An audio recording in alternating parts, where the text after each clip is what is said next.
Calling all cars, the copyrighted program created by the Rio Grande Oil Company. Los Angeles Police, calling all cars, attention all cars, broadcast 87. Be on the lookout for suspicious Chinese following a narcotic raid in Chinatown. Pick up any suspicious characters and hold for questioning. That's all. Rolls and questions.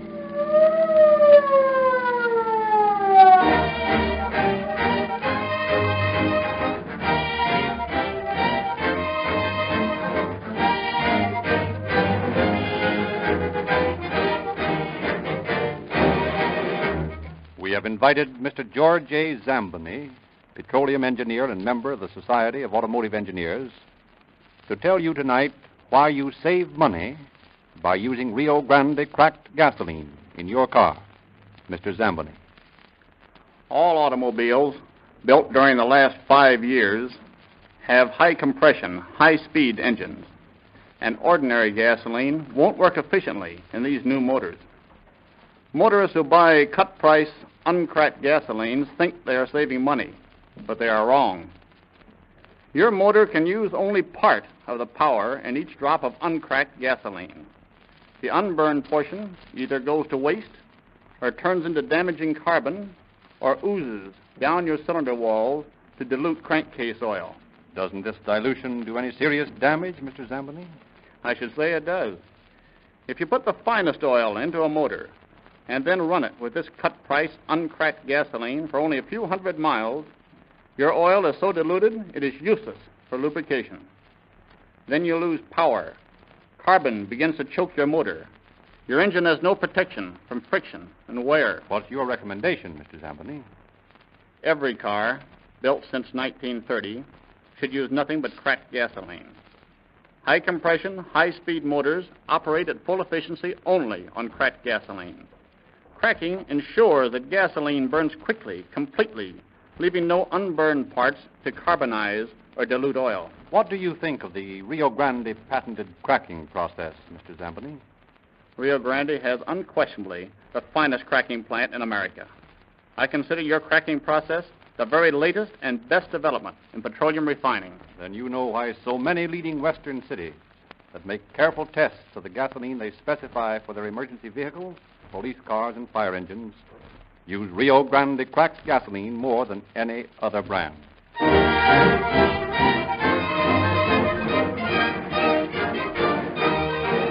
And now we are pleased to present Chief James E. Davis of the Los Angeles Police Department. Chief Davis. Good evening, friends. Tonight we bring you a story of the operations of the Narcotic Squad in their never-ending battle against the drug traffic. This type of police work is one of the most exacting which we perform. Narcotic peddlers are wily, and the operators who employ them, fortified with the power of the underworld, are exceedingly difficult men to capture. Even though we do make an arrest of a peddler, or mule, as he is known to the underworld, this rarely brings us to the main source of supply. These mules are well trained and willing to take their punishment for favors or considerations promised to them after they have served their time. It is this branch of police work which involves, very often, the storybook properties of disguises and false mustaches. In order to obtain the information necessary to eliminate a source of narcotic supply, our officers must look like dope users, must dress in rough clothes, and mingle with the underworld. This type of work calls for the utmost bravery. If the disguised officer is suspected, some addict, his mind fired with dope, may decide to exact vengeance on the spot. Our narcotic men are handpicked for their bravery, their intelligence, and their comprehensive knowledge of criminology and criminal psychology. They constitute a body of peace officers of whom the citizens and taxpayers may well be proud. I would like to call to the attention of everyone within the sound of my voice that although the lawbreakers in this story are Chinese, cases of crime among our Oriental citizens are very rare, and they constitute one of the most law-abiding groups within our jurisdiction.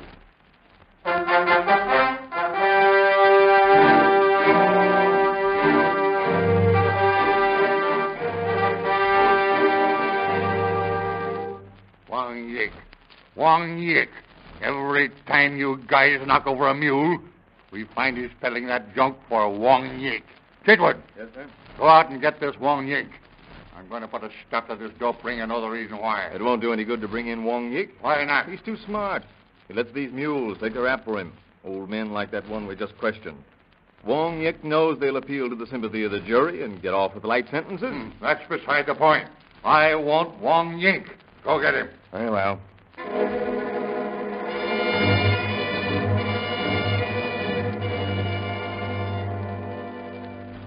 I cannot understand, gentlemen, why you should desire my highly unimportant presence. Look there, Wong Yik. We'll dispense with the formalities. You're peddling dope, and we know you are. Indeed. Then your superior mentalities know of a fact of which this unworthy person is still kept in ignorance. Ah, baloney. If there is any doubt in your highly estimable mind, I shall be glad to offer you any assistance. You bet you will. What did you find at his house, Chitwood? Just what I expected. Nothing. Did you search the place? Thoroughly. Well, maybe he's got some on him. No, I've shaken him down. He hasn't got a thing. The honorable officer appears vexed. If I can help in any way... Look here, Wong Yik. We've arrested 3 dope peddlers in the past 2 weeks, and they all admit they work for you. Indeed? Yes, indeed. Now we want to know where your supply is. It is unfortunate, but my humble brain finds it impossible to understand your words of wisdom. You're in a tight spot, Wong Yik. This in no way unusual person is still, for all his shortcomings, fully aware of his legal rights. I am in no spot whatsoever. I enter this place a free man, and I leave it in the same way. What are you? It is highly unfortunate that certain benighted individuals choose to defame the good name of Wong Yik. Still, my conscience knows that Wong Yik, a respectable, though in no means extraordinary merchant who abides the law in all respects, has done no wrong. Good afternoon, gentlemen.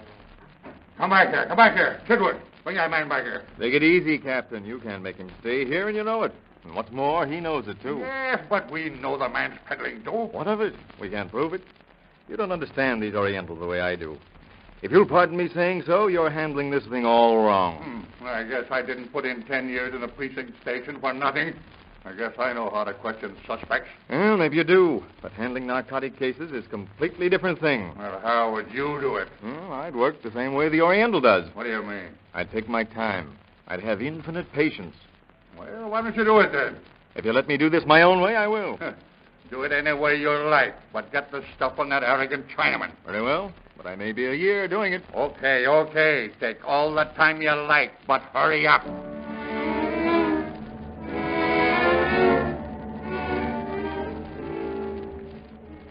You wanted to see me, Captain? Yeah, Madge, I'm looking for some information. What do you want to know? Well, I've just heard that Wong Yink's running a wide-open joint down in Chinatown. You just heard it. Say, Cap, that's old stuff. Everybody along the stem knows it. Where is the spot? I don't know. I've never been able to find out. Why not? What good are you to me if you can't give me information like that? Cool off, big boy. I ain't your police department. What you got all them dicks in the other room for? Well, Chitwood's been working on that guy Wong Yink for months, but he don't get no results. Oh, no? Well, let me tell you. If Eddie Chitwood's on the case, he'll get him. I know that boy. But he better get busy. What do you mean? Well, there's a lot of talk started going round town. What kind of talk? Why, don't know as I ought to tell you. I don't want to get any of your boys in trouble. What do you mean? What are you talking about? Well, it don't sound so good for you coppers. What don't sound so good? Come on, let's have it. They're saying around town that the cops know where Wong Yink's joint is, and they're giving it protection. What? Sure. Everybody says so. They say the narcotic squad's overlooking the joint. Well, that settles it. I'm going to handle this thing my own way. Gee, I hope you won't tell the boys on the squad, but I put you wise. And you know how it is. I just thought it'd be worth your while to know about it, but I don't want to cut into the boys' sugar. Still, at the same time... Don't worry, Madge. You'll be taken care of. Nobody'll know where I got the lowdown. Thanks, Captain. I need a person like you, Madge. I won't forget you. Okay. Anything for me now? No, except go out and try to find out where that joint is. Okay, I'll do my best. So long, Cap. So long, Madge. Send Chitwood in here. Sit down, Chitwood. I understand that Wong Yink's running a smoke joint. That's right. Oh, you knew about it. Yes. Maybe there's some truth in this story, then. What story? That the narcotics squad is receiving payoff in return for immunity. What? The story's all over town. Well, score one for Wong Yik. What do you mean? What's so funny? You can't bring a Chinaman in here and try to browbeat him the way you did Wong Yik. This is his way of getting even. Do you realize what this means? Sure I do. It's swell political material. All the opposition needs is to open up a smoke joint for a night, take some pictures in it, preferably with stooges in the pictures dressed as coppers, run them in the papers, and the election's lost. That's right. We've got to do something about it. Now, I'm doing everything I can. I've been shadowing Wong Yik for 3 weeks. He's too smart. He shakes me every time. Chitwood, is there any truth in this story? Now, listen. If there's any doubt in your mind, you can go get Wong Yik yourself. I know the boys in my squad, and there isn't any of them taking hush money. Oh, now, there's no need to get sore about it. Well, I am sore about it.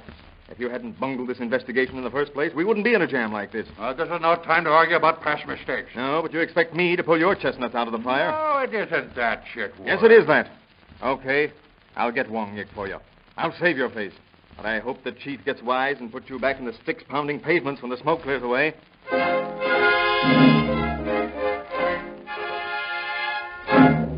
Come on, Otto.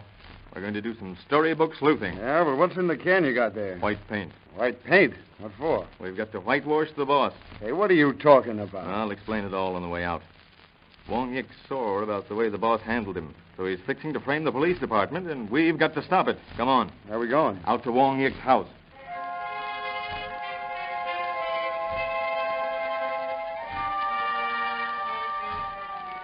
Now, here's his car, right here by the curb. You stand behind that tree there and tip me off if anybody comes out of the house. And what are you going to do? I'm going to fasten this can of white paint under the car. Keep your eyes open now.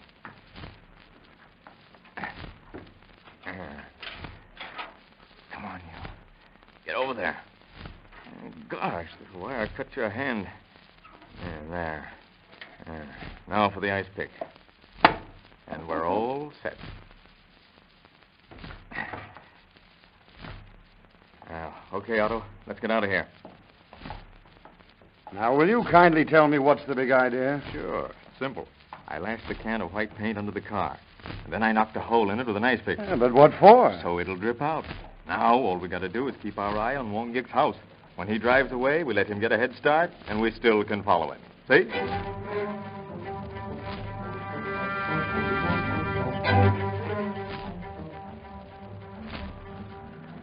Well, I got to hand it to you, Chitwood. This trail's as easy to follow as a road map. Sure it is. And you see where it's leading us? Sure, right into Chinatown. Yeah. Every time we've shadowed Wong Yik before, he's led us all over Los Angeles County and then back to his house. Ah, that guy's smart. Yeah. Say, tell me this. What would you have done if he hadn't come out right away? What do you mean? Well, I mean, suppose that white paint had had time to make a puddle under the car. Then we'd have been out of luck.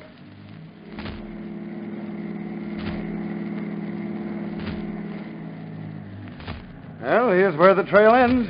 There's Wong Yik's car parked across the street. Uh-huh. Corner of Alameda and Marchessault Street. Now, what's the next step? To get out of Chinatown before we're recognized.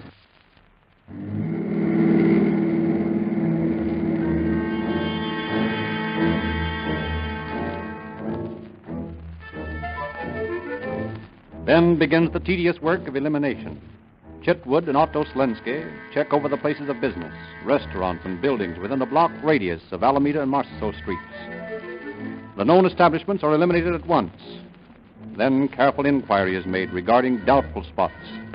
So, slowly do the two officers narrow their suspicious localities until finally there remains but one building on a dimly lit side street, which cannot be accounted for. One foggy, chill evening in early September, Chitwood and Slensky, dressed in old clothes, shuffle through Chinatown. Better lurch a little bit, like you had a load aboard. Okay.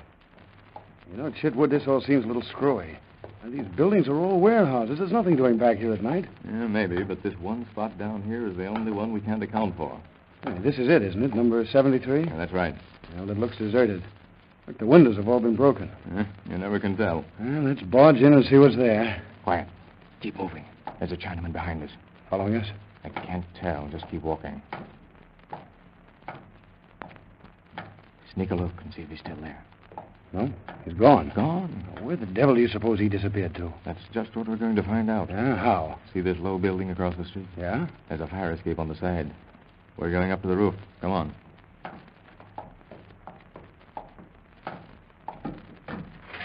Hey, this is that silk importing warehouse, isn't it? Yeah, I think so. Here we are.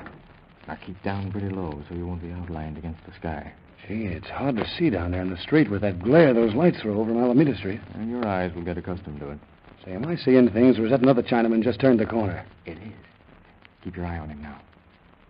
He's disappeared. Sure he has. Did you see where? No. He went into our vacant building across the street. Well, say, what in the devil? My guess is that Wong Yik's smoke joint is in that building. Hey, look, Chitwood. Here comes a couple of white girls. Uh-huh. Now I'm sure of it. There they go into that dark doorway. Say, we better get the boys down here and knock the place over. No, not so fast. We're going to do a little checking up first. What do you mean? Oh, we'll spend a few nights up here until we find out when the play's the heaviest. That's the time to knock 'em over. Yeah, but the captain wants action. He may want action, but I want to knock over Wong Yik's supply. We're going to handle this our way, not his.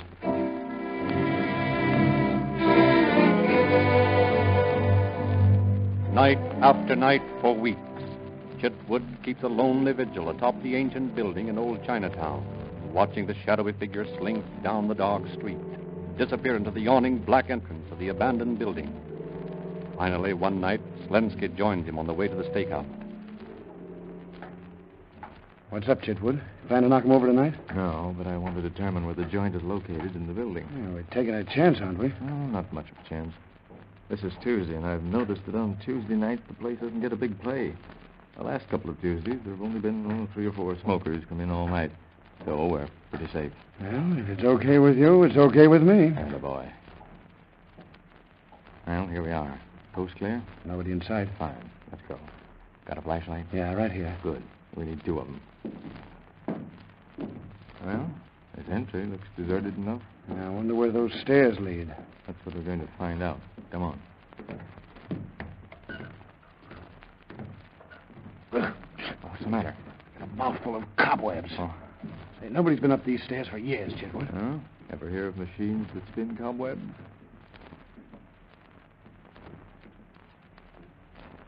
Now we'll see what's behind this door.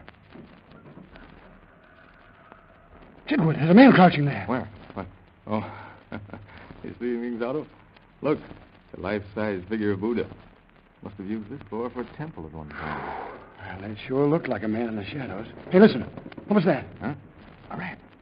Yeah, look at him go. Why, he's half as big as a cat. Well, there's certainly nothing up here. No, I guess the joint is where I suspected it was all along. Oh, where's that? In the basement. Well, let's go down there then. No, not tonight. All I wanted to do was eliminate the rest of the building. And we'd better get out of here now.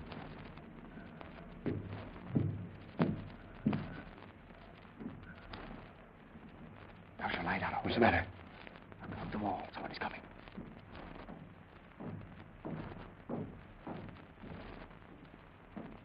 Just as I thought. He went down the cellar. Don't you want to look that over now? No, sir. The most important thing now is to get out of here without being seen. Well, when are you going to make the raid? Sunday night. That's when the joint gets the biggest play.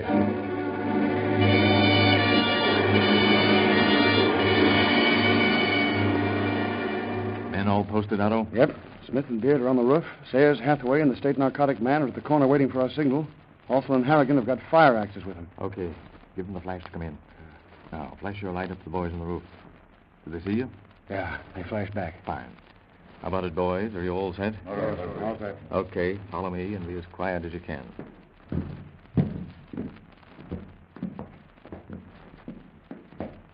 Here's the ladder to the cellar. I thought these underground smoke joints had all been cleaned out, Chitwood. Yeah, so did we, Hathaway.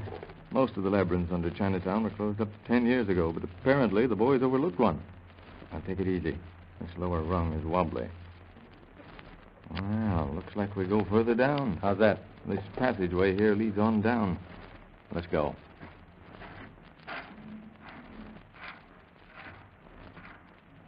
Oh, what the devil? Water. Look, Chitwood. The passage is flooded. This is a blind. Yeah, looks like That's it. a blank wall at the other side. Maybe it is, and maybe it isn't. I'm going over there and find out. Watch your step. You may go in over your head. It's up to my shoulders now. Hey, What's the matter? I just ran into something. Throw your light over here. Uh-huh. What is it? A catwalk, 3 inches below the surface. See if it doesn't extend over to where you're standing, Otto. Yeah, it does. So that's the way they get across. Come on over, boys. I may as well continue to wade. I'm soaking wet anyway. So you have to get your feet wet to get to your opium pipe, eh? Oh, what's a couple of wet feet when you can get all geed up on the other side? Or can you? It looks like the wall's solid. I can't see any breaks. Can you? No. It's solid brick as far as I can tell. I'm afraid this is just a flooded cellar. Hey, look. What? A piece of wire leaning against the wall. Well, there's nothing so surprising about that. Yeah, but this wire should be rusted down here in this stinking hole, and look, it's all shiny. My gosh, you're right, Otto. Now, I wonder what that's for. Well, let's see if it fits any place. Yeah, sure, here's a hole between the bricks. Ah, that's just an old nail hole. We'll see. I'll just stick this wire into the hole and try... Moving. Look, the wall's swinging back. Right, boy, Otto. Yeah, the wire must have made an electrical contact. Come on, boys. Let's see whether it's snakes or hot spikes we have to get around next. Duck your head. This passage was made for short Chinamen. Hey, look, there's a door at the end. Ah, this must be the place.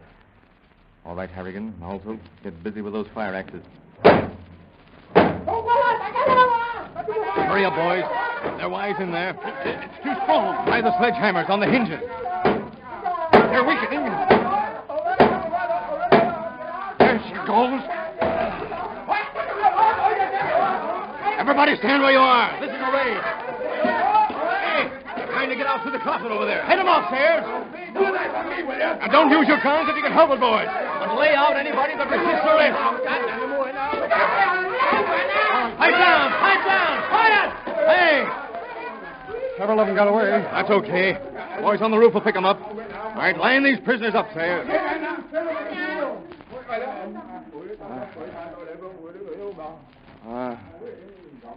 Well, I'll be after all that trouble. What's the matter? Wong Yik isn't here. Yeah, well, maybe these guys know where he is. Well, if they do, they won't tell. Take them in, Sayers. Come on, you guys, march. Well, I never thought I'd raid another place like this. Yeah. Sure looks like the old-time smoke joints from the Chinatown before the fire. Opium, bindles of cocaine, yin-chi, morphine. Looks like you've got about everything here. Yeah, everything but Wong Yik.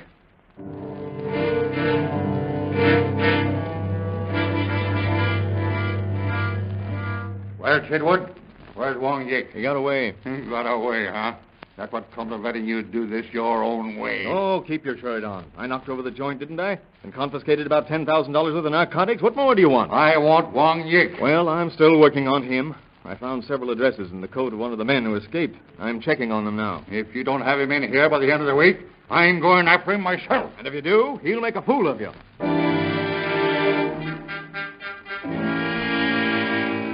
Quietly, Chitwood and his men traced down the addresses found at the raid, and one by one they are eliminated as being completely innocent restaurants and rooming houses. But finally, a few nights after the raid... Well, that one looks innocent enough. Just an old guy running a Chinese drugstore. Yeah, but that old guy served time as a mule. That's the reason why I wanted to come back here in the alley behind the shop. Now, let's see. This would be the back of that place along in here, wouldn't it? Yeah, that's right. Uh-huh. Just what I thought. What? Smell anything peculiar? Yeah, sort of a sweet smell. Opium smoke. Come on. Where we going? Back to headquarters and pick up the boys.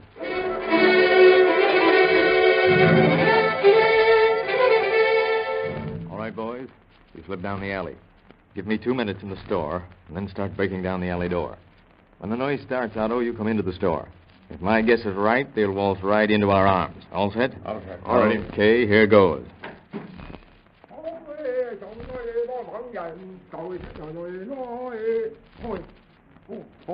Oh, good evening. You maybe so lucky buy something? Yeah, Charlie, I got the pip. Oh, flip? Oh, no shopping. I got a pain. You give me something good for pain in the stomach, huh? Oh, stomach? Oh, yeah. Oh, maybe so you lucky number one herb? Fix you up very good. Okay, I can do you very All right, hold it out. Oh, yeah. I fix you him good. Say, what's this thing in the bottle? Oh, which one? Which place? Back here, in the back of the store. Oh, that the one? Oh, don't guys and Oh, yeah, yeah. I think it may be so that the very old Chinese eel. Oh, very good for headache, yeah. Yeah, gives me a headache to look at it. You know, Charlie, Wait, I had a headache wait, once that yeah. lasted 3 days. What Boy, happened? what trouble that gave Yeah, me. what the noise? Huh? You hear What noises? No, I don't hear any noise. Oh, I go see what make the noise. Stay where you are. Oh, what for you pulling gun? I'm a police officer. Police officer! Don't let out! Yeah. Up with your hands, you guys. Just show you I mean business. Now quiet down. Oh, no. Yes, Captain. Handcuff these men. Right. I do not think there is any occasion for these honorable friends of mine to be manacled. Wong Yik. Well, we're sure glad to see you. Your happiness could not be as great as mine. It is always pleasant to greet an old friend. But I must ask why you dare interrupt so rudely our pleasant conversation in the home of our old friend Sing Min. You're under arrest, Wong Yik. And why, may I ask? Possession of narcotics. Does my superior friend Captain Chitwood still suffer under the delusion that I... Oh, pipe down. Sayers, what'd you find back there? Hey, this is the plan, all right. $3,000 worth, I should say. That's all I want to know. Well, Wong Yik.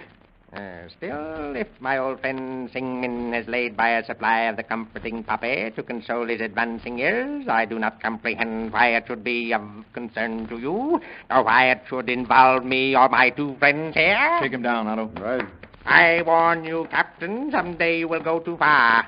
What's that you just found, Otto? Couple of ounces of morphine. Looks like you've gone too far already, Wong Yik. I am at a loss to understand. We've got you where we want you now, Wong Yik. Here's all the proof we need to send you up to the big house. Truly, it is written, he who courts the dragon must be ever alert, lest his fire-breathing consort consume him in her passion.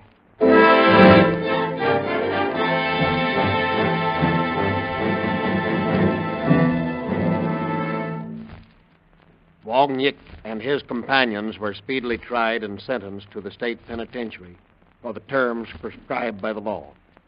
Thus did Captain Chitwood and his men close the last of the fabled old-time opium dens in Los Angeles. As work advances on the new central terminal, block after block of old Chinatown is rapidly being raised to make way for the railroad yards. No more do the narcotic officers clamber through foul-smelling subcellars to find their quarry.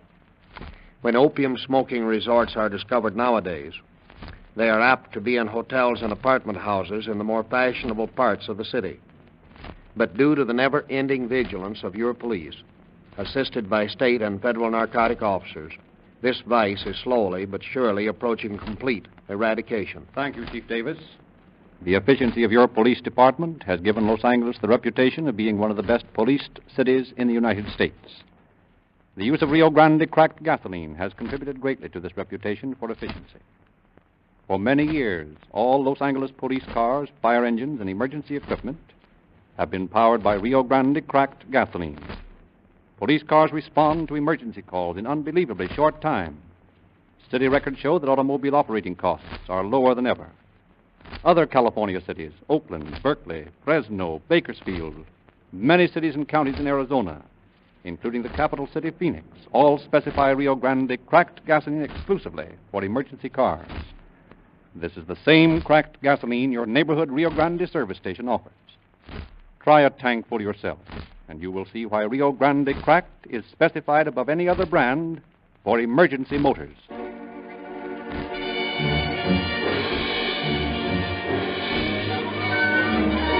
Please, calling all cars, attention all cars, broadcast 87. Counseling warrant regarding suspicious Chinese. The suspects are now in custody. That's all. Rosenfeld.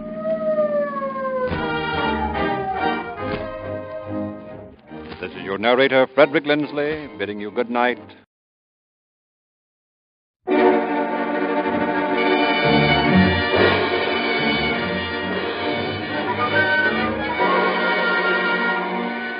Calling all cars, the copyrighted program created by the Rio Grande Oil Company.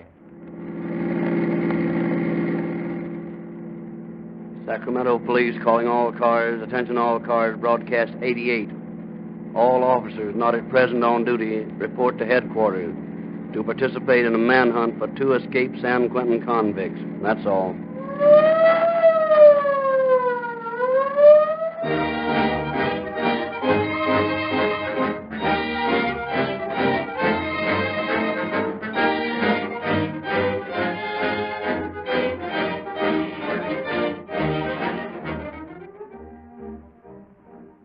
Here's a telegram for you, friends.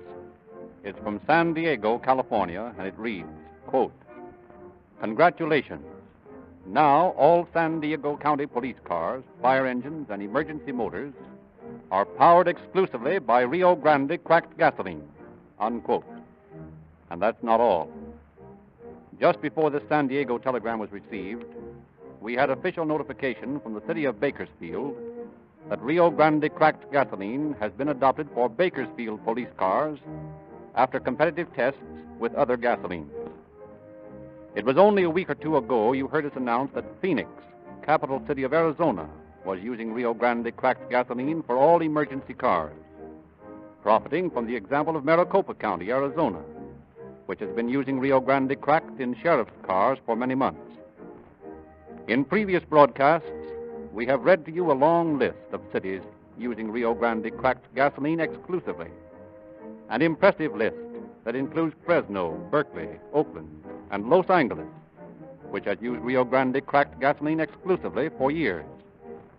Rio Grande has been awarded these city contracts not because of price or politics, but because Rio Grande cracked has proven by actual tests to give greater speed, greater power, and greater mileage per gallon than uncracked gasoline. What better evidence can you ask to convince you that Rio Grande cracked is the finest gasoline you can use in your car?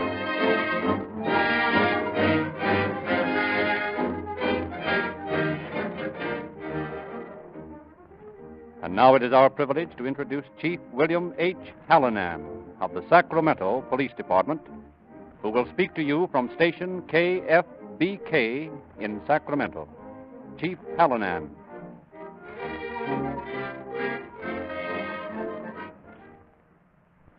Good evening, ladies and gentlemen.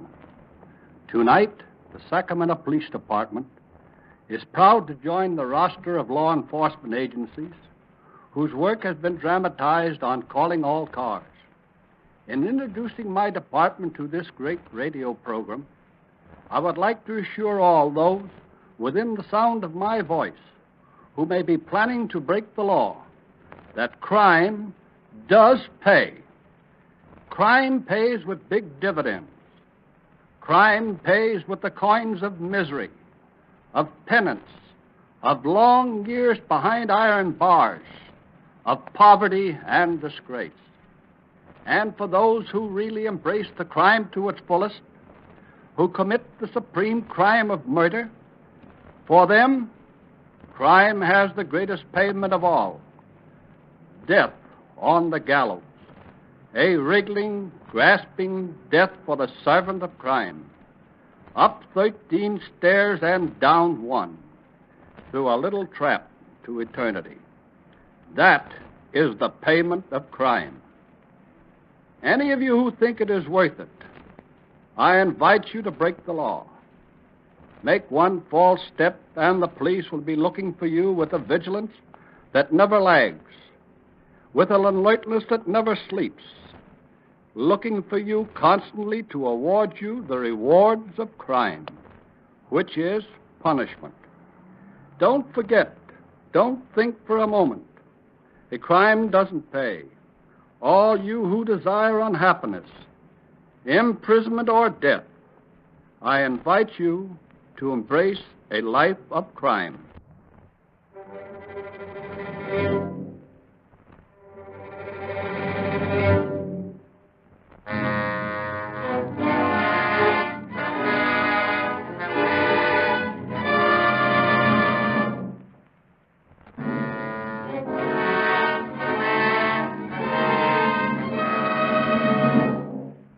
Our story tonight opens in the late summer of 1923 in the office of the superintendent of the Colorado State Reform School, as two boys stand silent and uncomfortable before the superintendent's desk.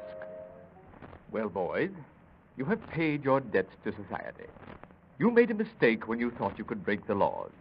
You have erased that error by the time you have served here.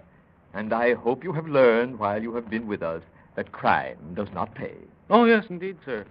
You've told us that many times. And I have told you so for a purpose. It is the truth, an unassailable, tremendous truth, See that you always remember it. Oh, we will, sir. Joe and I are going straight. That's fine. That's the sort of resolution I like to hear. You'll never regret it. There's nothing like a clear conscience. There's nothing like being able to look the other fellow in the eye and know that you're clear through.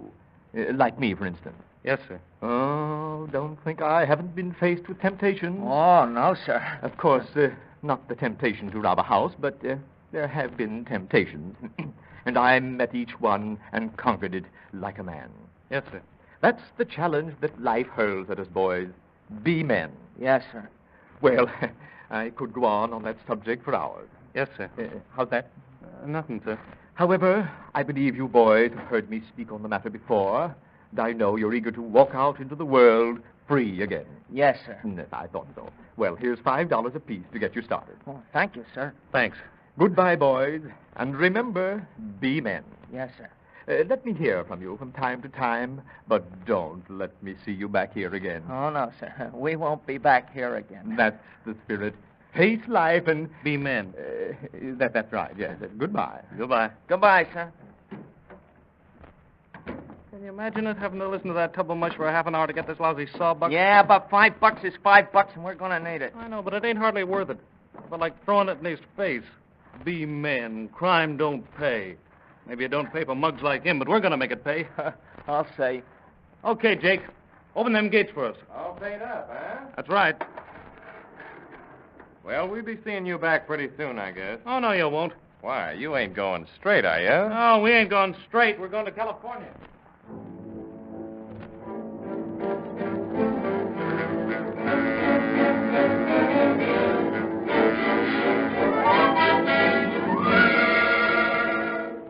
Picking up an old second-hand car, the two boys head west for Tanco's brother's home in South San Francisco.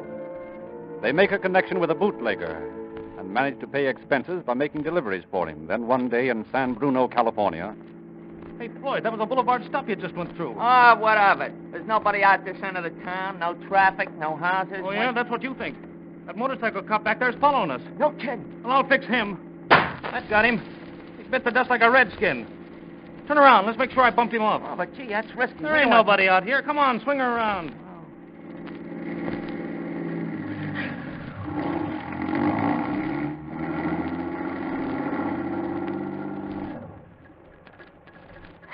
Hey, look, he's still breathing. Gee whiz. Look at his badge. Holy smoke, the chief of police. Well, I don't care who he is. He ain't gonna live to identify us. Get out your get. What for? I'm gonna make sure he's dead. Let him have it. Gee, it's 3 feet. Go on, let him have it. Well,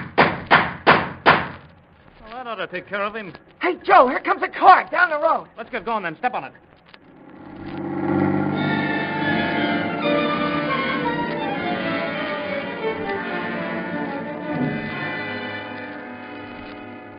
Calling all cars. Attention all cars. San Francisco Police calling all cars.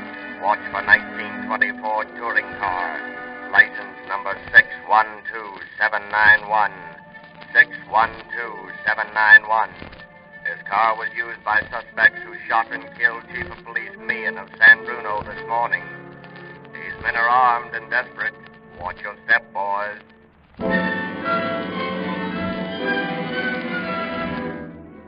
Within 48 hours, San Francisco police pick up the wanted car abandoned on Mission Street. From an envelope found in the car, officers learn the address of Tango's brother in South San Francisco and quickly place the two boys under arrest. At headquarters, they are questioned in separate rooms. Now, look here. All you look like a clean-cut kid. You don't look like a liar to me. I'm not a liar. Oh, yes, you are. You're lying when you deny shooting Chief Meehan. I don't know anything about it. Oh, come on, kid. An honest confession's good for the soul. Why don't you tell the truth? I haven't got anything to tell. Well, McNulty? Tanko's just confessed. That's fine.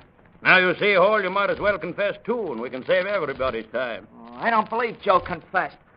That is, well, he hasn't got anything to confess. Well, I don't know about that. He had plenty to say.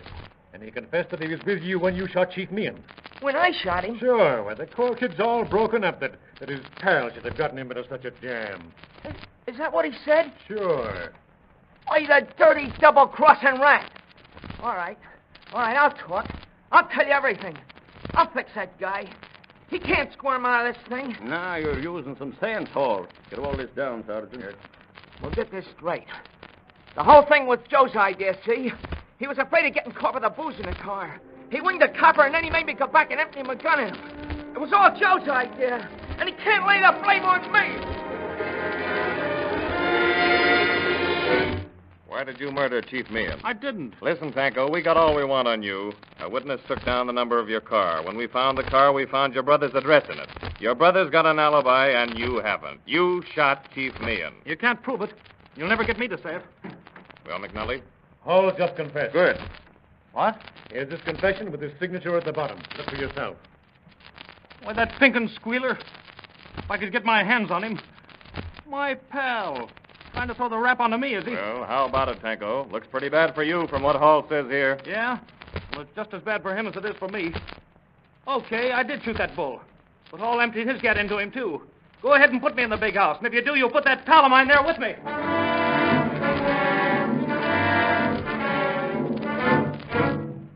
During the trial, when they compare notes, Tanko and Hall realize how they were duped into a confession by stratagem. All rancor disappears between the two, and they pledge themselves to assist each other to escape at the earliest possible moment. On November the 11th, 1923, they are sentenced to San Quentin for life. That afternoon, on the ferry crossing the bay to the penitentiary. Listen, pal. Looked like you was watching them seagulls. But listen to this plan.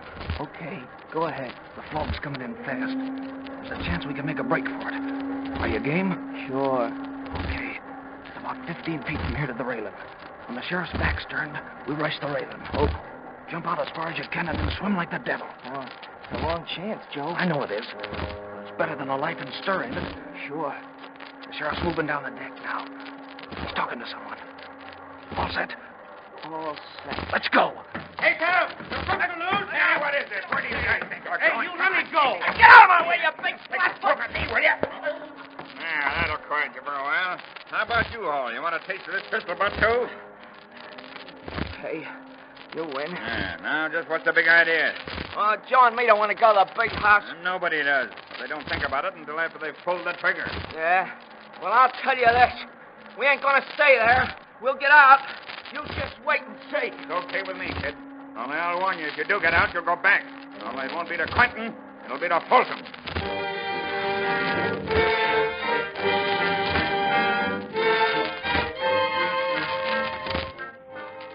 Pledged to their intention of escape, Tanko and Hall spend 18 months in the penitentiary plotting their getaway. Finally, during the rest period on an April morning, the two meet for guarded conversation. Everything's set for tomorrow morning. Good. You ain't been talking about this to anyone, have you? No, why? I thought people's wives put a couple of cracks in me yesterday. Don't mention it to anyone. I don't want nobody horning in on this show. We can travel faster if it's just the two of us. You got the rope hid away? Yeah. And I got the wire in my pillow. Tomorrow morning when we march out of the cell block, we'll drop out at the corner of the mill. Okay? Oh,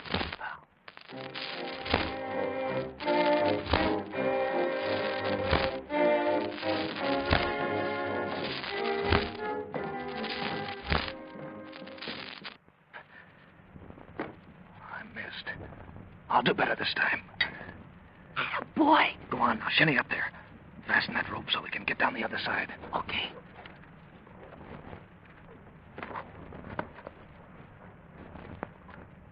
Got it fastened? Yeah. Go ahead then. Drop over.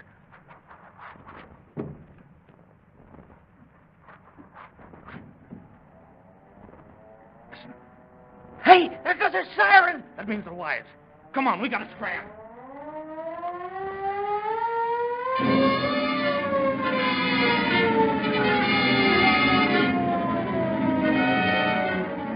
The ominous wail of the San Quentin siren is the call to arms, which mobilizes Marin County law enforcement officers into a huge posse. Ferries are watched. All train and bus passengers are closely scrutinized. Highways are blocked and motorists questioned. But Tanko and Hall managed to elude the dragnet. 5 fruitless days of searching elapsed. And then on April 12th, 1925, in a clothing store in Petaluma, Good afternoon, gentlemen. What can I do? Pick 'em up. What? Please don't shoot. Don't shoot. I ain't got no money. You can see for yourself. I ain't taking in $2 We don't want today. no money. We want a couple of suits. You pick them out, Floyd. Okay, suits? Why should they be running suits? Ain't you never seen prison denim before? We're escapes. We gotta change our duds quick. Are you the two who got out of San Quentin the other day? That's right. Hey, I got a couple here that look like they'll fit. Okay. I'll keep our friend here covered. Hurry up and get into your new clothes. Right. Say, that ain't no gun you got in your hand. It's a piece of lead pipe. What's the difference?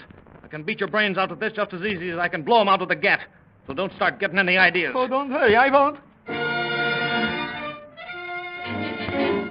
2 days later, in a general store in Healdsburg. You got any revolvers here? No, but we got some nice rifles. Let me see them. Pal and me want to do a little rabbit shooting. Yes, sir. Now, here's a very fine rifle. Yeah. That looks all right. Got any shells for it? Oh, yes, right here. Loads like this, don't it? Yes, that's right. And you slip the shells in there. That's fine. Now you can stick up your hands. What? This is a holdup. Okay, Floyd, stuff some of that grub into them sacks. You, mister, unload your cash register. I haven't much money. Now, look We'll here, take all boy. you You got. must, We're hungry and we're broke, and we ain't in any humor to be argued with. I'll shell out quick.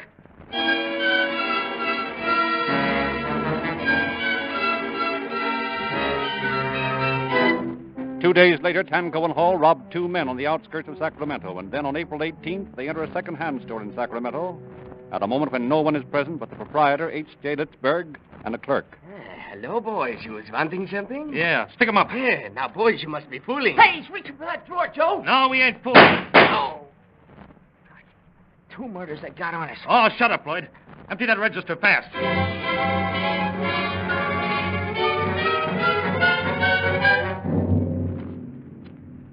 Later in the day, police find the fugitive's car abandoned in Oak Park.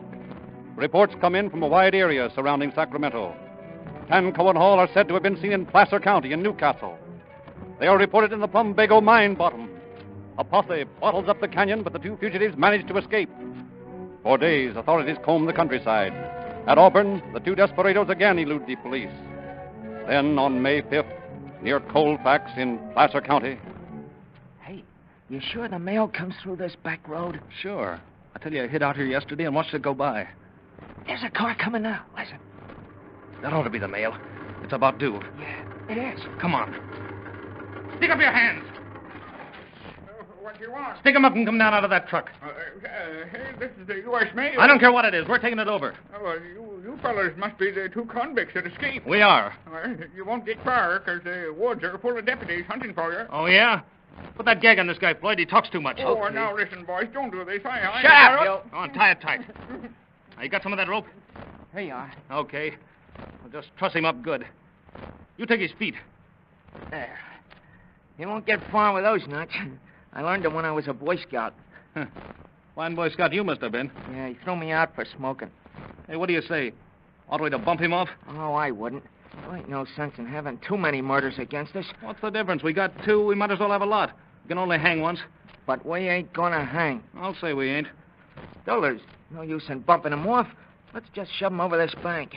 He'll probably cock himself on those rocks down there and go to sleep for a while. Okay. Oh, no. Oh, shut up. Shove him, Floyd. There he goes, like a sack of potatoes. Okay, let's get this mail truck out of here.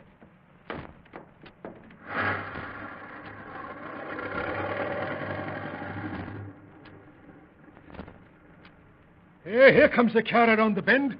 It's the first one in a couple of hours. Yeah, that's the mail truck. Boy, I can sure get a bead on it from here with this machine gun. Yeah, but you don't want to shoot up U.S. mail. You're looking for those 2 convicts. Well, still and all, if it was them 2 convicts, I could sure stop them in their tracks. Hey, there's 2 guys in that truck. Are you sure it ain't them? I tell you, I seen these 2 convicts. That's the reason they swore me in as deputy. Yeah, that's the mail driver and some guys breaking in, I suppose. Well, it's sure too bad it wasn't Tanco and Hall, because I'd have had 'em dead to rights.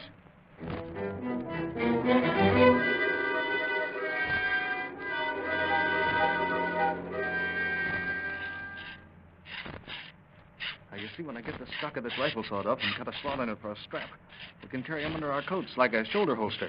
You sure are smart, Joe. Sure I am. We've been ducking these posses for a month. Yeah, it was a great break finding this cabin up here in the hills. And it was a break to find this other rifle in the cabin. Now nobody's going to stop us. What was that? Sounded like a shot. Another posse, I'll bet.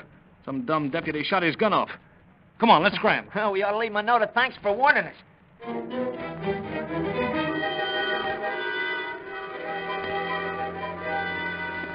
But with the hills alive with posses and their pictures and descriptions plastered in every public place, Tanco and Hall's chances for escape grow slimmer.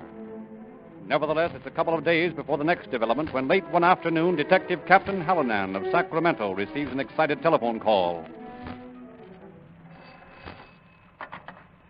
Detective Bureau, Hallinan speaking. This is Paul Throat, Captain. I'm a rancher. My place is near Opium. Yeah? Those two escaped convicts just like my place. They did. Which way were they heading? Well, they stole my car and they started towards Sacramento.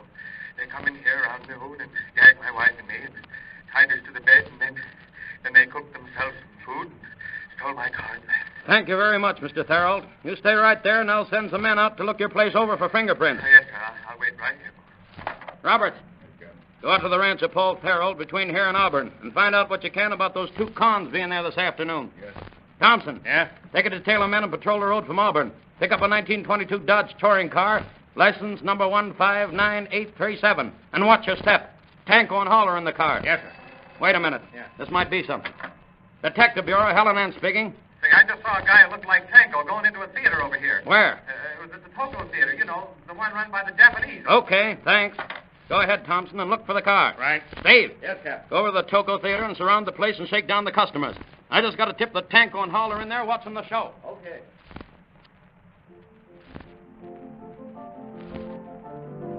Now, look here, Mr. Kokomoto. All I want you to do is to stop the show and turn up the lights. Oh, not understanding, please. Now, we're trying to find a couple of escaped convicts, and they're in your theater. Oh, not understanding. What are escaping convicts, please? Listen, we're policemen. Oh, yes. I knowing policeman. Very fine fellow. Well, come on, turn up the lights. Oh, customer, not liking lights. Come on. Listen, we ain't got time to waste. You turn up the lights or I'll arrest you. Oh, no, not arresting, please. Well, then turn up the lights. Oh, not understanding what I do. Are you coming this way, please?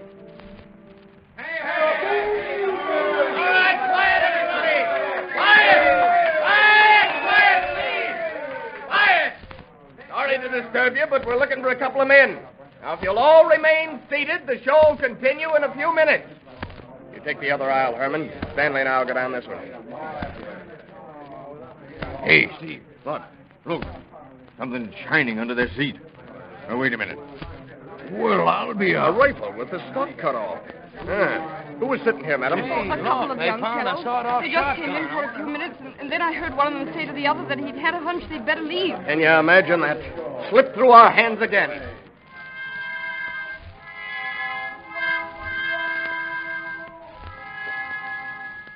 But tireless investigation by the Sacramento police, under the leadership of Chief McShane, results in the information that the fugitives are hiding out at a rooming house in Sacramento's Tenderloin.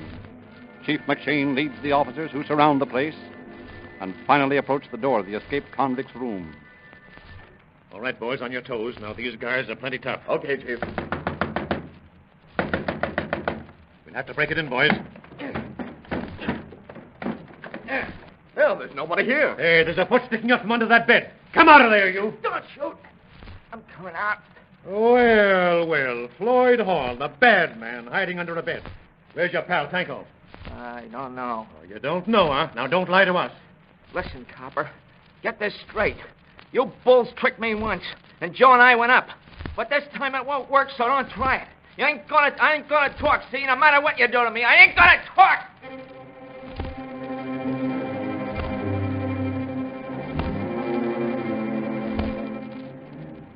While police continue their search for Tanco, Hall is put on trial for the murder of Litzberg, the proprietor of the second-hand store.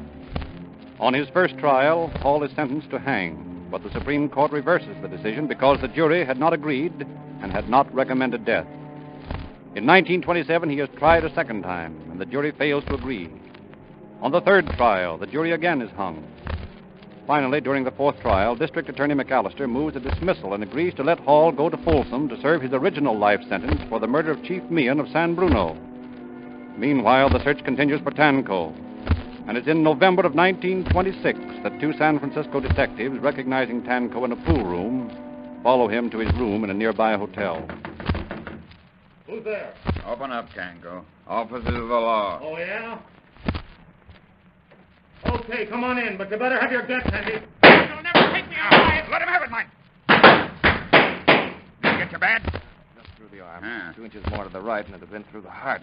Looks like he's done for. That's about time. The people he's bumped off. Heart beating? He's dead. And a good thing it is, too. That's the only way to handle guys like this, Mike. Shoot first and talk about it afterwards.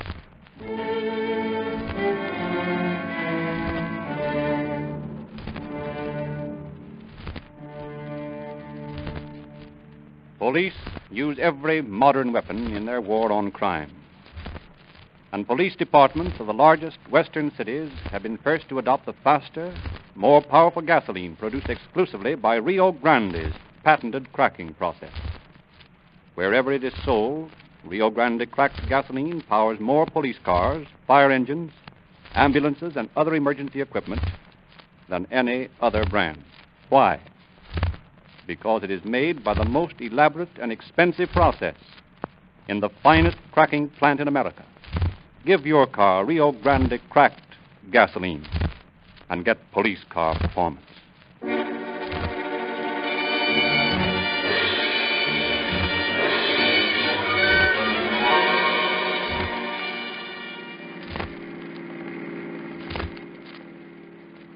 Sacramento police calling all cars. Attention all cars. A cancellation of broadcast 88 regarding a manhunt for escaped convict. One escape is now in custody. The other is dead. That's all.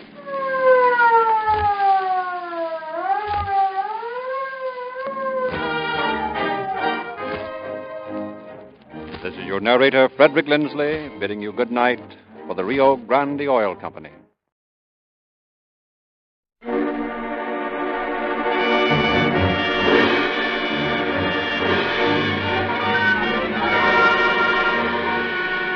Calling all cars, a copyrighted program created by the Rio Grande Oil Company. Calling all cars. Attention all cars.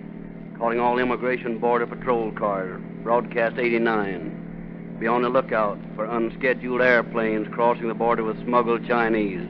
That's all.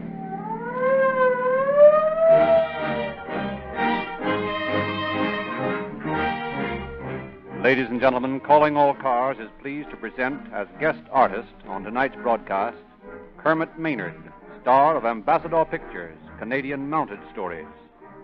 Mr. Maynard will play the part of Mr. Carr in tonight's dramatization.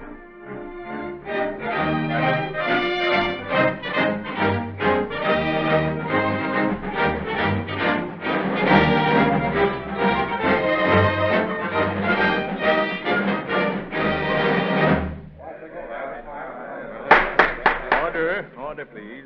This meeting of the City Council is now officially open for business. Mr. Chairman, I have invited the Chief of Police of our city to present a suggestion. May I introduce our Chief? Thank you, Mr. Councilman.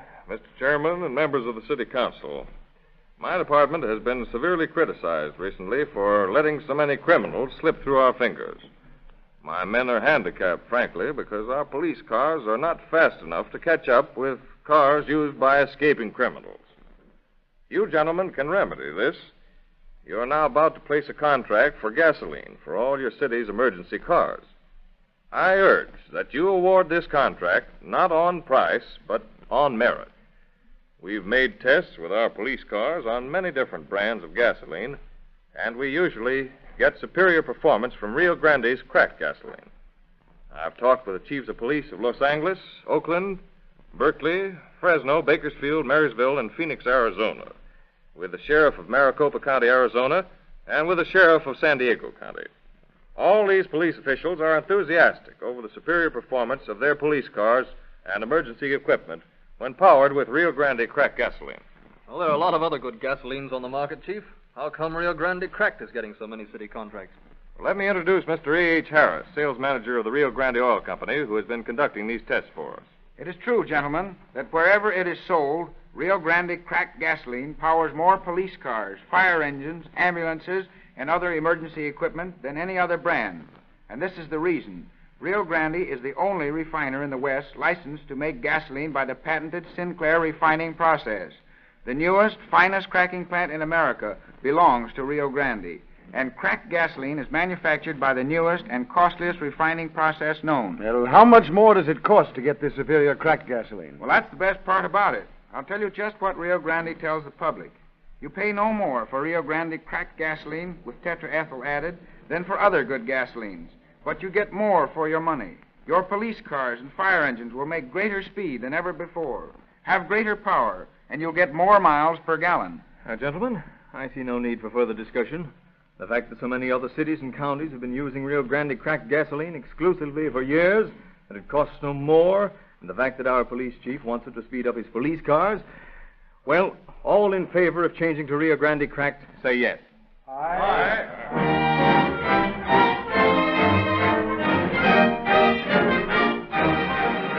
Now it is our great pleasure to introduce Mr. Walter E. Carr, Los Angeles District Director of the Immigration Service. Mr. Carr. Good evening, ladies and gentlemen.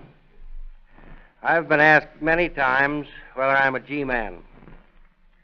If G-man means government man, then I am. But while our activities often do involve members of the so-called underworld, the duties of the service which I represent cover a much broader scope than the detection and arrest of criminals.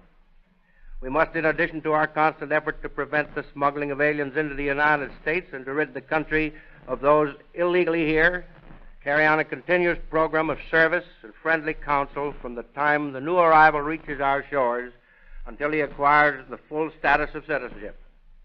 This work imposes a tremendous responsibility, for our every act bears directly upon the lives and fortunes of individuals. And as we are the only officials with whom they come in contact, to many we represent the personalization of the United States government, and as such must always accord the most courteous and kindly consideration and leave an impression of friendliness rather than of stern officialdom. We do not look upon the illegally entered aliens as criminals, but rather as poor unfortunates who are entitled to sympathy and consideration, even though corrective action on our part is legally mandatory. Tonight's story is typical of hundreds of hopeless individuals who, through false propaganda put forth by those who do not hesitate to profit through the misfortune of others, every year attempt to come to this country illegally, believing it to be the land of wealth and ease, not knowing that they're really the victims of vicious racketeering systems. It is to the unearthing of such racketeers and the stamping out of such vicious systems that much of our effort is devoted.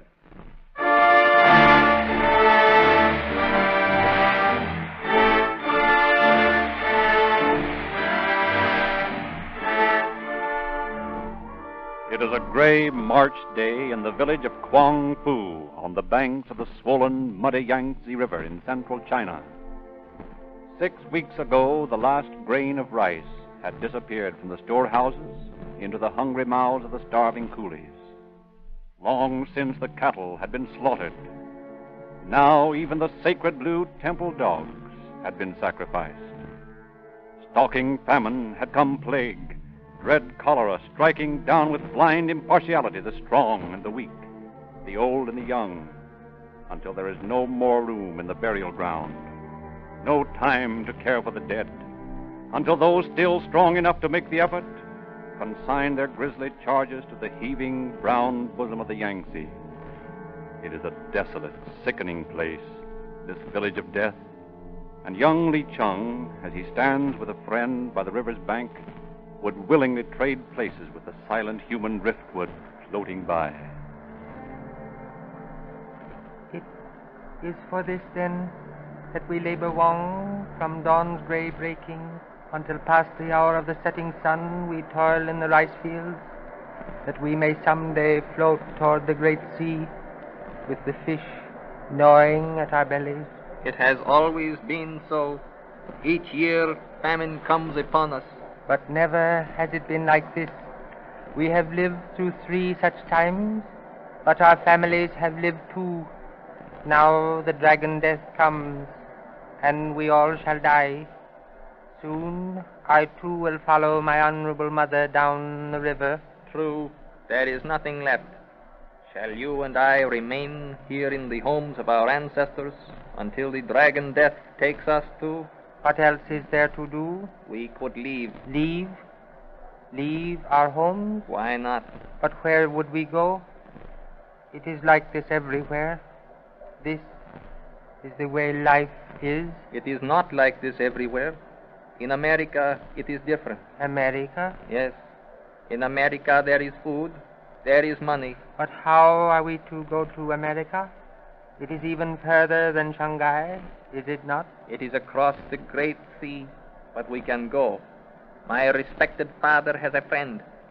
Surely he will help us go to America. Let us leave here. It could not be worse than this. In America, there is food, plenty. I will make a last prayer at the shrine of my honorable ancestors. Then we will go.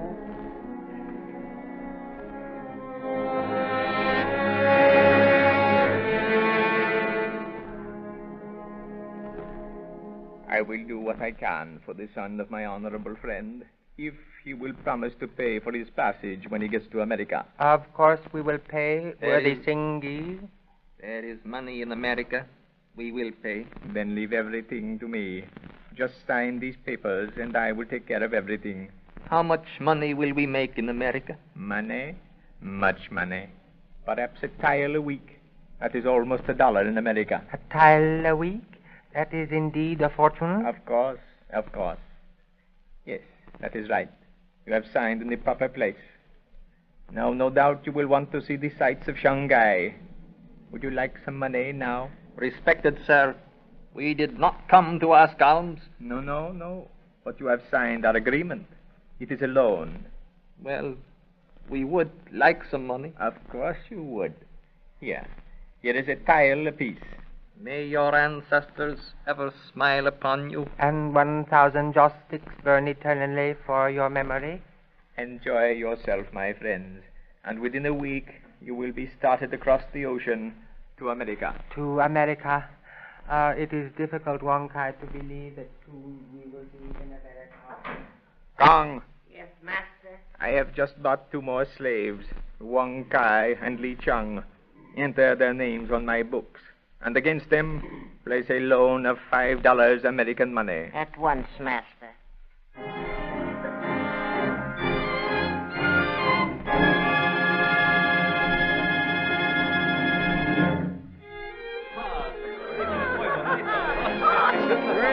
Well, buenos dias, Senor Wheeler. Hello, Manuel. How is the border patrol business? Fine. Yeah, we have not seen you out here in Tijuana for a long time. Now you come back. What you looking for this time? Oh, Washington's come through with another appropriation so we can hunt down some smugglers for a change. Smugglers, huh? Yeah, looking for Chinese this time.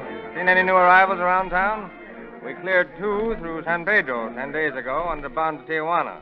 And just last week, 4 more came through. Well, Senor Willis, I have seen several strange Chinese around Fusung's laundry. Yeah? Any of them look like these pictures? Li Chung and Wong Kai. They're the new ones that came in 10 days ago. Well, Senor, I didn't notice. One Chinaman looks much like another. Oh, no, they don't. Not to us, anyway. Perhaps not. You say there's some new ones over at Fusung's laundry, eh? Yes, si, Senor. Well, I guess that's my cue to have a couple of shirts washed.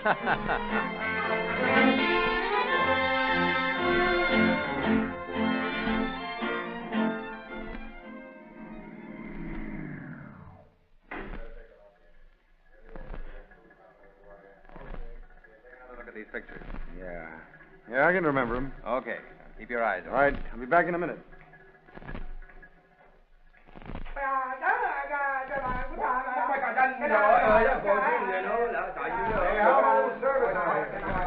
Oh, yes. A good day. You like you some laundry wash? Yeah, I got a couple of shirts.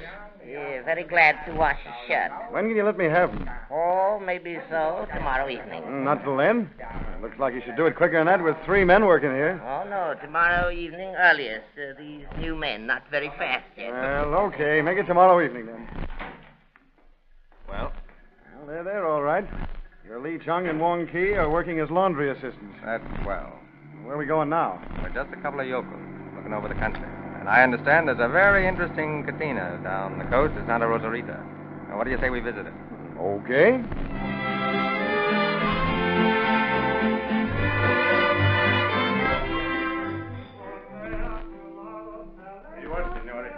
Two very cold bottles of cerveza. Oh, thank you. Si, senor. Waiter. You wish something else? Yes. By the way, how far is it from here to Ensenada? Ensenada is 35 miles. 35 miles, eh? Well, this is just about the halfway point between Tijuana and Ensenada. Then, Si, isn't it? senor. Si. Yeah, pretty lonely spot, this. Oh, people, they come by automobile stuff sometime. Well, if there were only a town here, that mesa over there would make a swell landing field for planes. Yes, it is a good landing field. Yeah? Any planes ever land there? Oh, sometimes, they fly down here for the fishing. Say, I wish somebody'd land now. I like to watch aeroplanes. Have they used the field recently? Oh, yes, there was aeroplane here yesterday. It just landed and took off again. So, you just landed and took off. Could you tell enough about the field that way? Sure, boss. It's a cinch. I told you to make sure you can take off with an overload. You know what that means. 3 Chinamen stuffed in your cockpit. I can do it, okay. Now, you'd better be sure. I don't want any slips on this job. There won't be. And that better not be. They're charging me enough to run these guys in. $500 a head. I gotta charge you that. The Fed's just got another appropriation. They're making it hot down around the border. I'm taking chances. Okay. Don't give me a sob story. Well, when are you bringing them in? Just as soon as I line up another flyer. Line up another flyer. I thought you had flyers. Sure, they're Stanton and me. Usually that's enough. But with the heat that the border patrol's turning on, I gotta have a man working up here, too. Well, who are you going to get for the other man? Well, I got a line on a young kid. Pretty good flyer, too. Young punk by the name of Dick Thompson. Now, Dick Thompson, you stop carrying on like that. Just because you lost that job is no sign that you and your poor old mother are going to starve to death. Oh, I know it, Ma, but it's discouraging. I was counting on that county fair job to pay the rent for a couple of months. Well, And I would have, too.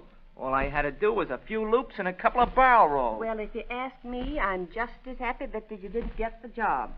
Now, I don't like the idea of you skylarking around the country, doing these airplane acrobatics. Someday you'll break your neck. Not me, Mother. You don't realize that your son's another Charlie Lindbergh. Young man, if you're thinking of flying across the ocean, I'll turn you over my knee and spank the idea out of you with a hairbrush. Well, don't worry about me flying across the ocean. That takes money. And I haven't got enough of that to make you a decent home. Aw, fiddlesticks. You're a fine son. And I'm proud of you. And I know you'll make good. I wish I was so sure. Gosh, I'd do anything for a job.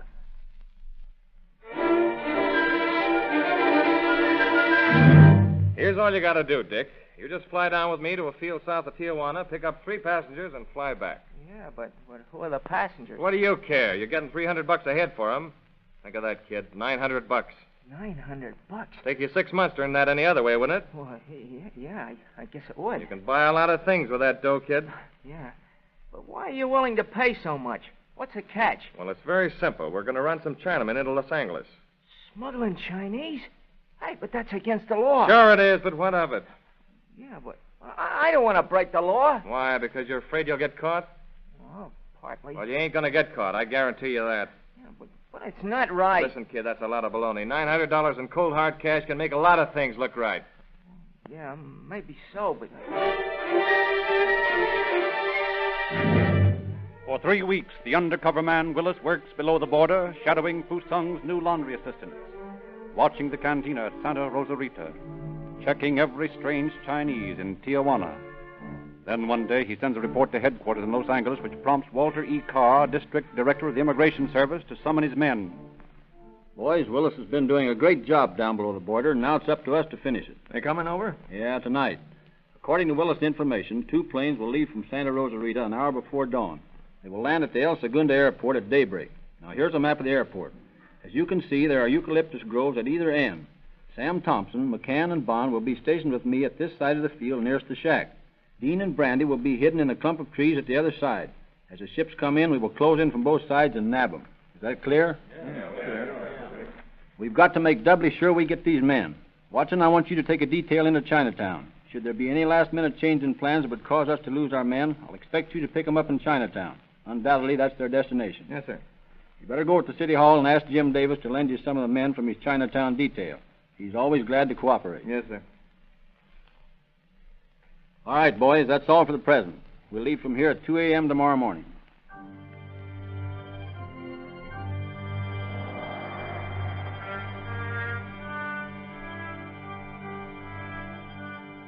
And Early the following morning, as the Border Patrol inspect their rifles and receive last-minute instructions from Carr, 6 Chinese huddled in an old Ford truck bounce along the rutty road south of Tijuana.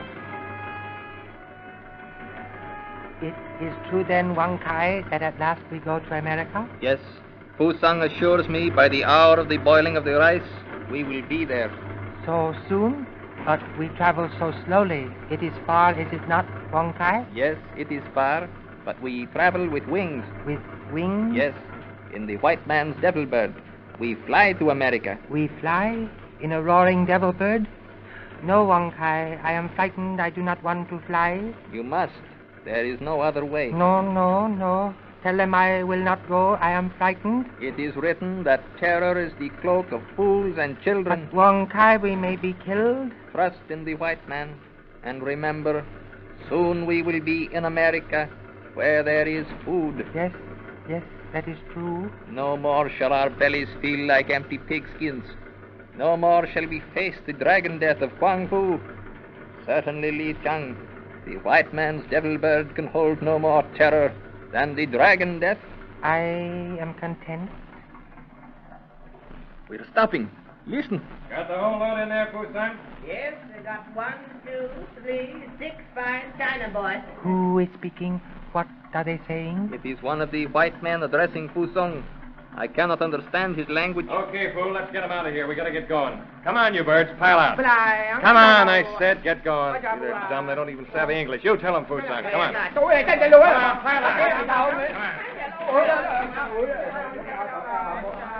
Listen, Blackie, how are we going to carry 6 Chinese? We only got 2-seater ships. Don't worry about that, kid. We just stuff them in the rear cockpit. Stuff them in? How? Anyway, they go in. Oh, but they'll be uncomfortable. What's the difference? They're only Chinamen. And we'll overload the ships. Worth the chance for $900 in it. Oh, yeah, but anything might happen with a load like that. If anything happens, bail out and let the ship crash. Let the Chinese crash with it? Sure, what's the difference? Well, if they're working on schedule, they ought to be here pretty soon. Hey, Carl, look. There's a guy coming out of that shack on the field. Well, I'll be darned. Good thing we stayed out of sight. He's monkeying around that ship over there, taking the tarp off the motor. Well, what the devil? He's going to start it. Now, what do you suppose that's all about? Hey, that guy'll bear watching. See, he keeps looking toward the south. Must be one of the gang. Maybe they're not going to land here at all. That'd make things just dandy, wouldn't it? Well, we'll soon know. Here comes 2 ships from the south. And our friend is climbing into his ship. Hey, those 2 ships are circling the field. We're crossed up. They're not going to land. That bird's taking off. There's just one thing to do. Bond, you and McCann follow them. Follow them? In what? In your car. Try to keep them in sight. Keep that siren wide open and don't lose those ships. Okay, boss. Let's go, Mac.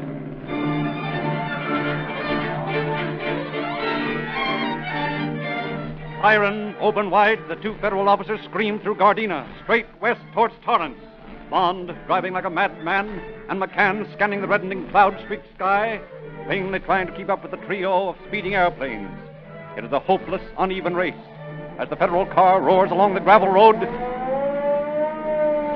They're landing, Bond. Where? Well, how do I know? It must be 5 miles ahead. Well, try to fix the spot. It's over that rise ahead there, where the oil wells are. We may be able to catch them.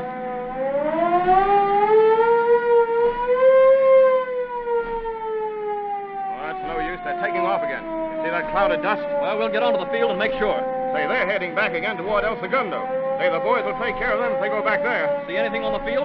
They must have dropped the Chinaman. They kicked up such a cloud of dust, I can't tell. This is going to be bumpy, but hang on. Okay.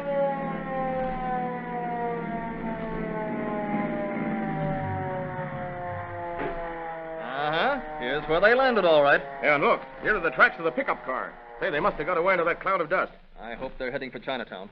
If they are, we still got a chance. What are you picking wildflowers for? I'm not picking flowers. I'm just taking a sample of these oats. Now let's get back to the El Segundo airport.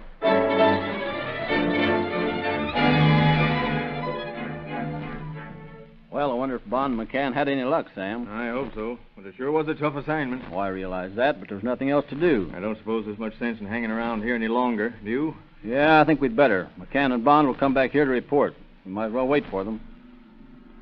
Hey, look, Walter. Here comes 3 planes. Heading this way, too. And they're coming down. Looks like they're going to land. Signal the boys on the other side. We'll take them when they come in. And McCann's seen them, too. Here comes 2 of them, landing together. They taxi up, we'll step out. Okay, Sam, you take the one on the right, I'll take the other one. Stick up your hands, get out of those ships. Come on, move. Who are you? Federal officers. What's this all about? You're under arrest. What for? Smuggling. You're crazy. Climb down out of that ship and don't give us any argument. There comes a third shipholder. He's seen us. He's going to try to take off. Come on, McCann, pump some bullets into that motor. Don't let him get away. Good work, right through the propeller. All right, you climb down, come over here. Snap the cuffs on these men, McCann. Sam, give a look through these two planes here. Hey, look here, us guys are just sportsman flyers. What's this smuggling you're talking about? I think you know well enough. Oh, I don't get you. Didn't you fly over this field a few minutes ago? No. Where you been? Just up for a little spin. My friends and I took off before dawn to try some night flying. Hey, Walter, here comes Bond and McCann. Oh, I see you got the boys. Yes, but they're as innocent as schoolgirls. How about the Chinese? Oh, they got away. We chased these birds all the way to Gardena. Listen, you guys have got us all wrong. We don't know nothing about smuggling. Oh, yeah? Well, here's the proof. You see this bunch of oats, Waller? Yes. Well, I picked them on the field where the ships landed. This bunch here, I pulled it out from the running gear of this plane. Guess our chemist will find her the same, eh? I imagine so. Gee, Blackie, I told you there was too much danger in this. Shut up, you squealer. I ain't squealing. But, gosh, what'll my mother do now?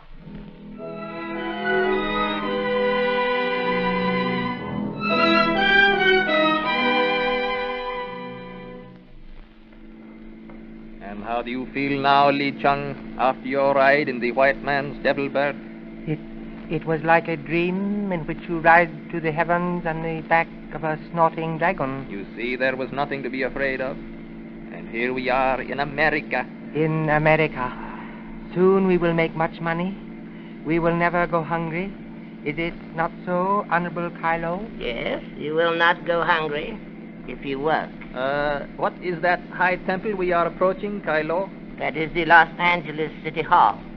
We enter now the town of our Chinese brethren, where you will meet your employer, the Venerable Su Fu. Look, Wang, it is like our own village of Kung Fu.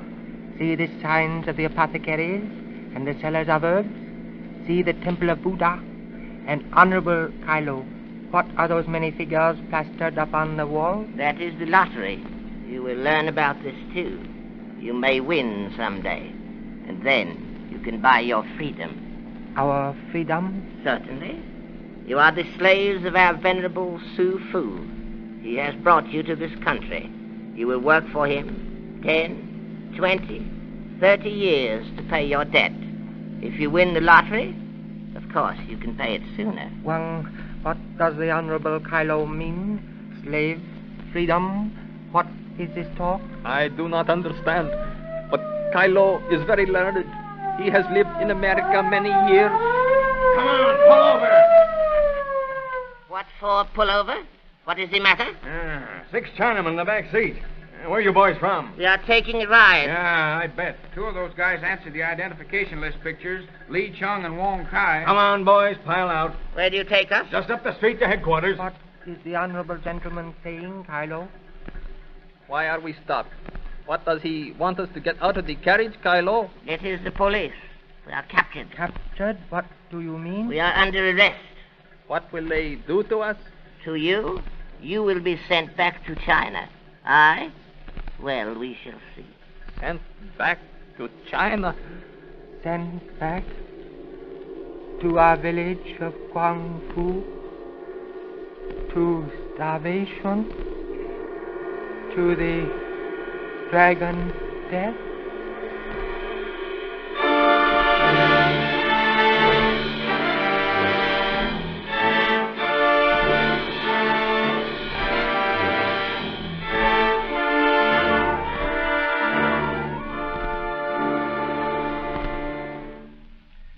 So back to China went Lai Chung and Wang Kai and their 4 companions, and to jail went Kai Lo. 2 of the aviators were sentenced to San Quentin Penitentiary for 2 years on a charge of conspiracy. But young Dick Thompson, whose one adventure in breaking the law ended so unhappily for him, was spared by the court and paroled to me personally. He never repeated his offense and is now a respectable citizen and a devoted son, still looking out for his old mother.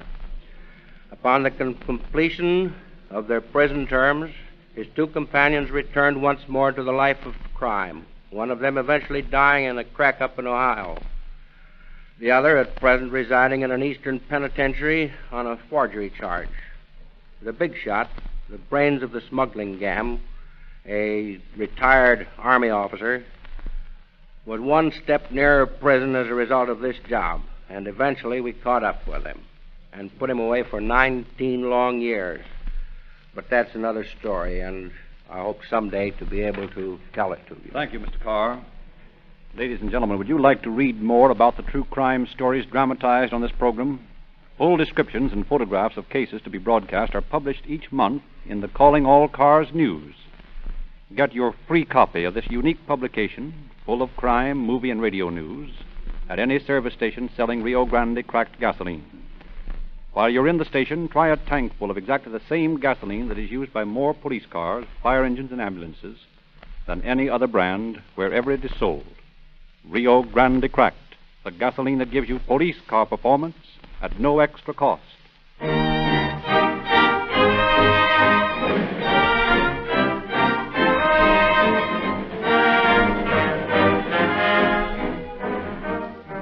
This is your narrator, Frederick Lindsley, bidding you good